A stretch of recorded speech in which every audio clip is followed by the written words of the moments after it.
Hello, hi guys! Magandang hapon sa inyong lahat. On this Chirikas Mamasagri channel, Faith Healer o Zamataydor. Sa ngayong hapon na to, tignan natin ang sabihin sa iyo ng ating mga gabay. So this is a random gabay for the sign of Aquarius. Aquarius, welcome to my channel. Ano kayong messages, advices, and spirit guides ang ating masasaga for today's video? Kanina kayang energy or kaganapan sa buhay ng mga Aquarius ang ating mga kagilap. So guys, this reading is a general reading lamang, hindi lahat makaka-resonate. Kung hindi lamang po ang makaka-relate sa inyo. And comment down below kung kaninong energy ang ating nasaga. And because don't forget to like and subscribe my channel. And notification bell for more videos at videos. Maraming salamat po sa mga walang sawang pag-support sa aking channel. Lalo-lalo na ang hindi nag-skip ng ads, saway pagpalain kayo ng Diyos at may kapalisiksik liglig na gumabaw na biyayang manang balik sa inyo. So let's see guys, what is the messages, advices sa inyo ng ating angel spirit for the sign of Aquarius. So let's see and watch this.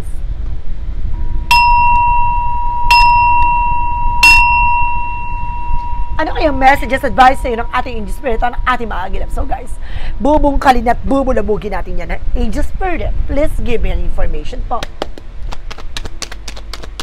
Okay, this is something the Page of Pentacles, something investment. Now some of you guys, mag-i-invest ka na nag-iisip ka na dito na magbukas ng panibagong negosyo, trabaho. Ganon. Maring gusto mo na mag-business or there's something a new beginning with a solid beginning coming in for you, no? You're setting your goals, plans, ganon. No, marami kang bagay na gustong gawin. That there's a judgment. But this is something a wake up call. Na parang you need to pay attention. Na pinapaalalahanan ka na kailangan mag-ingat ka. No? For investment, for plans, kailangan pag-isip mabubuti, ha? Kailangan i-evaluate mo at i-analyze mo yan maayos at listo. There's a 5 of Wands, something in reverse, something freedom for conflict. No, may mga bagay na makakalaya ka na for complication. No, matatapos at makakawala ka na from this scenario, no? So let's see what is additional messages with an angel spirit. Reference with a full card for a leap of faith. No, dahil sa pananampalatatiwala mo, no, magkakaroon ka ng bagong simula dito. At panibagong pag-asa. No, so let's see what is additional messages. And because there's something the Queen of Wands, by confident. Lakasan mo loob mo, maging matapang ka, no? Harapin mo yung mga bagay, takot at pangamba mo.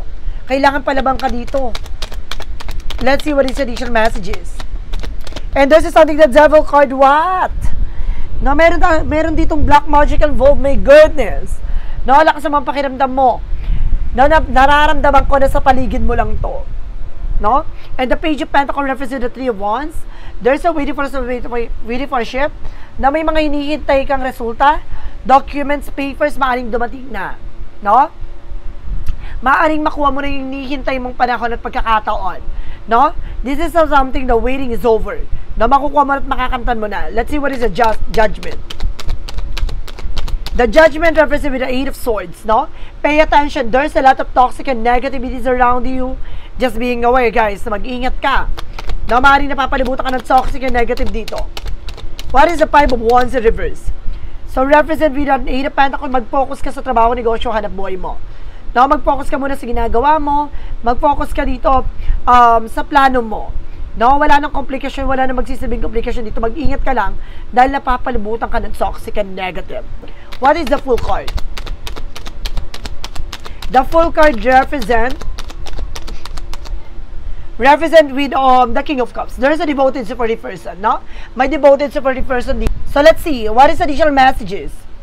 What is the Queen of Wands? Represent the Ten of Wands in reverse. Something, kumbaga, makakalaya ka na sa burden, no? Sa lahat ng mga problema. No, this is something guys na makakalaya ka na sa lahat ng mga pinagdaanan mong sakuna, no? Kailangan lakasan mo loob mo, tapangan mo. What is the Devil card? Represent what? The Devil card represent with the Queen of Swords. Look at the bigger picture. Na unti-unti mo na makikita yung mga kalalabasan nito. Lakasan mo loob mo, tapangan mo, no? Kumbaga sinasabi dito, maging, kumbaga linisin mo yung mga bagay or sa sitwasyon mo na makakasira sa plano mo. No? Kailangan there's something clear the boundaries. Mag-set nga ng solid boundaries. There's a lot of blockages and negativities around you. Just being aware, guys, ha? So, let's see what is the Page of Pentacles because the 3 of Wands. Represent with a magician. So this is something is with a manifestation. May mga bagay na unti-unti mo na manifest. So let's see, what is additional messages? There is something is with a magician for manifestation. May mga bagay na unti-unti mo na manifest. What is a judgment across the Eight of Swords? There's a 12 with a partnership. No? May mga bagay dito na maaaring magbigay sa'yo at magbukas sa panibagong pintuan sa'yo about sa pakikipag-ugnay at pakikipag-usap. No? May mga nasa paligid mo dito na maaaring kailangan mo palayaan o alisin. No? Nagbibigay negatibo, may mga traidor at may mga talaga impostor. Mag-iingat ka. What is the 5 of Wands in reversal because the 8 of Pentacles? There's a 3 of Swords. No? Sinasabi dito na makakalaya ka na from this pain. No? For these struggles. No? Let's see what is the Strength card. Represents something confident. Lakasan mo ang loob mo, maging matapang ka. No? Kailangan mo na kumawala sa mga kinakatakutan mo. Naging makalmado ka na dito. What is the Queen of Wands because the 10 of Wands in reverse? There is a 4 of Cups. Judge, reevaluate or analyze. May mga bagay na unti-unti mo nang mapag-iisipan. Na unti-unti mo na makakamta ng kaginawaan. No? Basta pag-isipan mo mga kilos at galaw mo. No? At maraming opportunities pang darating dito. Let's see what is the Devil card because the Queen of Swords. Reference with the Death card. See, this is something in the ending. No? Gusto ka nitong pabagsakin. Na mag-set ka dito ng boundaries, guys. Alam ko, some of you guys, no, parang gusto pa nito mawala ka sa mundo. No? Parang gusto ka nitong, this is something, the Death card represents something ashegi, no? Gusto ko talagang itegi nito. No? Talagang gusto kang patayin nito. No? Mag-ingat ka. Let's see what is additional messages. For the outcome, let's see, there's a Wheel of Fortune with a good luck. There's something, destiny is yours. No? Magandang kapalaran talagang papabro sa'yo dito. Magiging magandang ikot ang kapalaran para sa'yo. Let's see what is additional messages. And there's a 6 of Swords with the transition. Na unti-unti ka na rin makakabangon, no? Unti-unti ka na rin na parang makakahinga na maluwag. There's something healing and there's something progress for moving on. Let's see what is additional messages. And there's a Knight of Cups with an offer. No, may mga offer dito, some like a proposal, romantic proposal, offer something, promotions.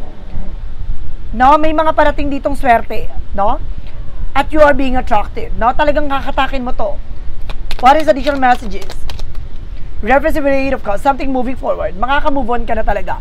No, makakalaya ka na dito for toxic and negativities. Kailangan mo talaga ibando na yan. No, bitawan na yan. No, may mga negativities dito na parang nag-sink in pa rin sa'yo, pumapasok pa rin sa'yo. Kaya kailangan na maging aware ka sa lahat ng mga bagay or action na gagawin mo. Let's see what is additional messages. There's a 6 of Cups. No, this is something a past person coming back. No, may taong babalik from the past. No, na kailangan mo nang marunong ka mag-let go. No, sinusubukan ka nito kung naka-move on ka na ba? No? Or there's something, guys, with something a relative or something related sa'yo na may kinalaman dito, no? Sa sitwasyon na kinagagalawan mo. No? Tinitignan nito kung nakabangon ka na ba, nakaraos ka na ba, something like that. No? Kumbaga kung ano yung mga naging impact na dala-dala niya na nakaraan, titignan niya kung mauubra pa ba, no? Kung mag-work pa ba. So let's see what is additional messages. And there's a 10 of Cups with happiness. So magiging masaya at magiging maligaya ka at the end of the time. So mapupuno to ng kaligayahan at of course kasiyahan, no? Magkakaroon ng reunion, family gathering. Now let's see what is additional messages. Pagdating sa finances and career, so there's a Knight of Swords, there's something anxiety, sleepless nights. Some of you guys, no, may mga iniisip ka dito, no, pagtungkol sa about sa finances. No, wag ka mag-alala, unti-unti ka rin makaka-recover for that. No, alisin mo yung takot at pangamba mo. At the same time, guys, there's something, the 4 of Wands, something celebration. Unti-unti ka na rin makakaranas sa celebration. No, unti-unti mo na makakamtan lahat ng mga bagay na akala mo hindi ka makakawala, no? Yung akala mo hindi ka makakalaya, no, sa lungkot, no, sa mga pinagdaanan mo. Now, this is something, guys, that brings you something happiness, celebrations, and there's a 2 of Swords, there's something decision that you need to make. So, kailangan mo mag-decision dito, no? Kailangan mo magkaroon ng distansya sa mga taong minsan na nagkasala sa iyo. There's a page of cards by intuition. Makinig ka sa inner voice and gut feeling mo.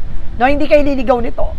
No? Huwag mo ngayaan guluhin ka ng mga negatibo na to. Let's see what is additional messages. And there's a 6 of Wands for victory is yours. Magtatagumpay ka pagdating sa finances.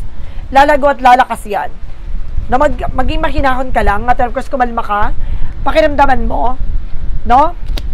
May mga tao dyan, i-distract ka, guguluhin yung isip mo para hindi ka makapagbuo ng panibagong ideas, no, plano. And there's a hyphen is something hidden agenda or hidden enemies. Na maraming mystery dyan sa likod niyan. No, kailangan mo taklisin, alamin, yung mga bagay dito. So, lahat ng mga bagay dito marireveal din sa'yo with the unexpected moment. So, let's see. About naman tayo sa love life. Let's see. There is something na Nine of Pentacles with a blossoming. Maaaring lalago at lalakas ang iyong finances. No? Maaaring sinasabi dito related din about sa love life mo na magiging maganda na rin ang inyong pagsasama. Relasyon. There's a Nine of Wands, something slow down. No? Magiging kalmado na. Kailangan mo lang talagang gawin yung mga bagay na makakapagpasaya sa'yo. Yung may passion. No? Kailangan confident ka na itong tao na to ay kumbaga talaga siya yung gusto mo makasama for long term. Now, this is something guys with a 7 of Pentacles with a harvest moment. No? Ito yung matagal mo nang hinintay. No? Dahil sa mga pinagdaanan nyo, no? Ito yung kumbaga sa hirap at ginawa, nakabangon at nakaraos kayo. And there's an King of Wands, something ambition. No? Itong tao na to, nakikita mo na kumbaga 5 years, 10 years from now, kumbaga malaki na yung develop nyo sa isa't isa, no? Malaki na ang inyong kumbaga nakitang pagbabago, no? At yung mga pangarap nyo sa isa't isa unti-unti na natutupad. And of course, there's something that's so penta ka maging balanse ka, na maging balanse ka physical, mental, emotional.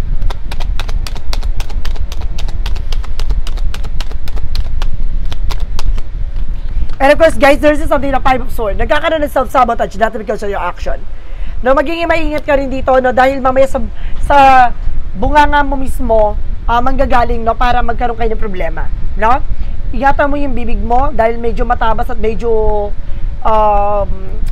tawag dito, pasmado yung bunganga mo. So let's see what is additional messages tayo pagdating naman tayo sa kalusugan mo.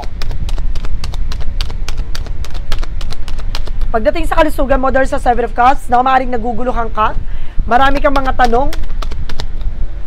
And of course, this is something Hermit card, spiritual. No, it's all about spiritual. Ano man yung nararamdaman mo, it's all about spirituality. No, ibig sabihin dito, mayroong gumagawa ng hindi maganda sa'yo, na unti-unti nang hihilom, magliliwanag lahat ng nararamdaman mo. And of course, there is something that's 10 of Pentacles na magiging maganda lang ang iyong kalusugan. Magkakaroon ka ng mas secure at pang matagalan na magandang kalusugan. And there's a moon card for something that truth reveal. Na ibabahagi na lahat ng katotohanan kung bakit mo nararamdaman yan. Bakit nila ginawa sa iyo yan? No, dahil sa inggit at galit at there's something sabotage. No, at sasabutahin ka nito. No, gusto nito kasi na mahirapan ka, gusto nitong kumbaga makamtan ko naman yung mga bagay na mayroon ka. No, inggit. And this is something that Emperor, maging mature ka and being grounded sa ginagawa mo, decision mo. Pero kasi umiwas ka sa mga bagay na bawal. Lalo-lalo na yung mga bigay-bigay na pagkain, no? Especially with the family related. No? Kung pamilya ng asawa mo o pamilya mo, na alam mong mayroong lamat na. No? Minsan ka ng ginaangsan, minsan ka na tinraidor. No? Mag-ingat ka, no, sa mga bigay-bigay na pagkain, baka gawang ka ng hindi maganda. So let's see what is additional messages tayo. Pagdating naman tayo guys, no, pagdating sa overall areas of your life. There's something, Empress card, something revert. No, ibabalik yung ulit yung sigla, ganda ng pagkatao mo, ng sitwasyon mo. Now, there's a 2 of Wands by choices. Believe me, yung mga bagay na makakatulong lang sa'yo. Iwasan mo yung mga bawal dito. No, and this is something is with the Ace of Cups. No, there's a new love coming in for you. Some of you, if you are being single, may bagong pag-ibig. If you are being taken, maring babalik yung kilig at pagmamahal nyo sa isa't isa. Some of you, there's something, a blessing coming in for you. Some of you, magbubuntis. No? May madadagdag sa pamilya nyo. There's an Ace of Wands, something, a new project, new plans. No, and there's a Nine of Cups with a wish fulfillment. Isa din sa may mga bagay na matutupad dito yung mga pangarap mo. No, abot kamay mo ng makahawakan, abot kamay mo ng makakamtan. And there's the Ace of Swords with a breakthrough. No, bibigyan liwanag sa'yo lahat ng bagay na to. No, lahat ng mga bagay na nangyayari sa'yo, there's something na may, kumbaga, magandang kahihinatnan. No? Ano man yung mga pangarap mo, ano man yung mga bagay na hinahangad mo, makukuha mo yan. So guys, this is a random gabay for the sign of Aquarius. Aquarius, maraming salamat for this wonderful reading. So once again, this reading is a general reading lamang, hindi lahat makaka-resonate. Kunin lamang po makaka-relate sa inyo and comment down below kung kaninong energy ang ating nasagap. And of course, don't forget to like and subscribe my channel. And hit the notification bell for more videos update ko. Maraming salamat po sa mga walang sawang pag-support sa aking channel. Lalong-lalo na ang hindi nag-skip ng ads, sabay pagpalain kayo ng Diyos at may kapalisik-sik-lig-lig na gumapa na biyayang manumbalik sa inyo. Maraming salamat guys, and of course, if you want to watch this video, no, yung kadugtong nito with an extended random gabay, may extended to ha. No, nandun yung mga advices and messages sa'yo, especially pagdating sa love life and career mo. No, nandun din napapalab yung mga mangyayari sa hinaharap. No, may mga pasilip doon. Then of course, may mga bagay na makikita mo dito na ano ba yung posibleng mangyari pa sa'yo in the near future. So guys, maraming salamat guys. So mga walang sawang support sa aking channel, and see you in the next video. Bye-bye and babush!